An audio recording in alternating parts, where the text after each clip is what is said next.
Let's move on to the business case for sustainability in hospitality.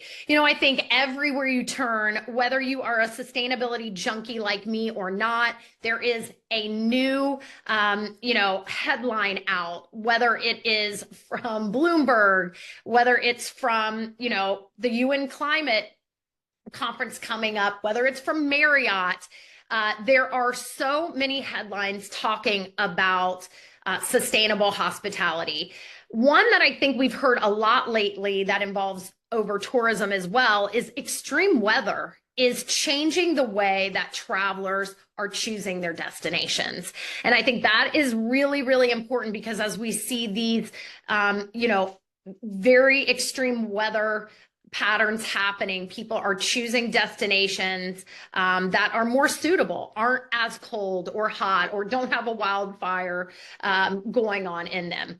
Recently, Marriott introduced its Connect Responsibly to promote sustainable meetings. The corporate traveler and corporate travel buyers are really looking for partners that can align with their sustainability requirements and answer their RFP questions.